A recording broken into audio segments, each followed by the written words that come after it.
Okay, but aside insecurity, you know, we can all feel, and I'm sure you've noticed that recently, ever since this administration began, the cost of living in Nigeria has tripled. It's not, if not even a quadruple, and it's been really biting hard on Nigerians, and hence the call for his removal as president. And that's what so many of these coalition bodies have been singing, that they're going to try to help Nigerians enjoy Nigeria better, let the cost of living come down, and all of that. And then, yes, you mentioned insecurity, but aside insecurity, don't you think that with the high cost of living and the high inflation rate and how life has been difficult ever since for ordinary Nigerians, don't you think that will be enough for them to call for a change?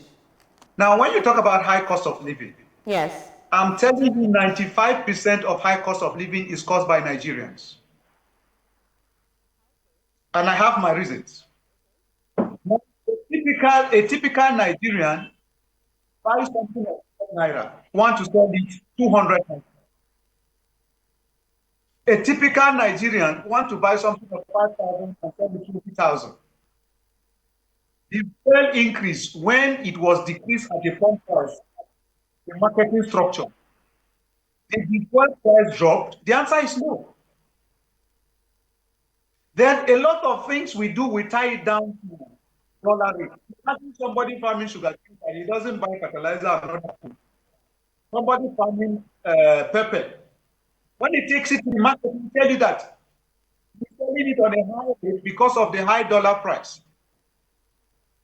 So you tend to ask yourself this question, is that the average Nigerian is more corrupt than our representatives in the office. And I'll give you reasons. Now, a typical poor man in the street is looking for a slightest opportunity to explore and exploit his fellow poor man in the street.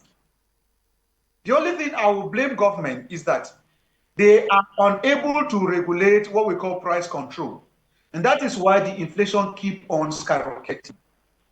And the reason why government cannot also influence price control is because some of the subsidy that they are supposed to get, they don't get it.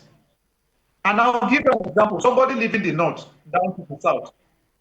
The amount of money he pays as bribe on the road to our policemen, some of the armed forces on the road, even including local vigilante, is enough for him or for her to increase the price of what he or she sells.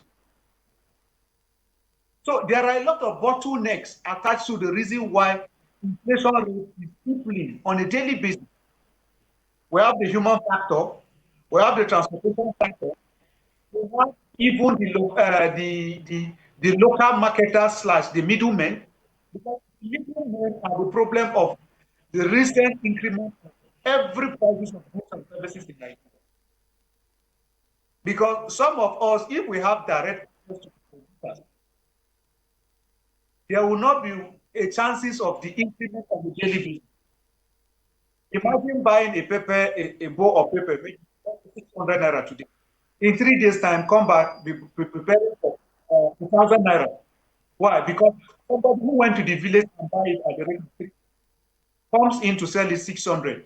And then maybe an increment of 100 naira is coming back to sell it at 1,000 naira instead of 800 naira. So the middleman mentality and hoarding of products is another factor that is leading to this high inflation rate in Nigeria.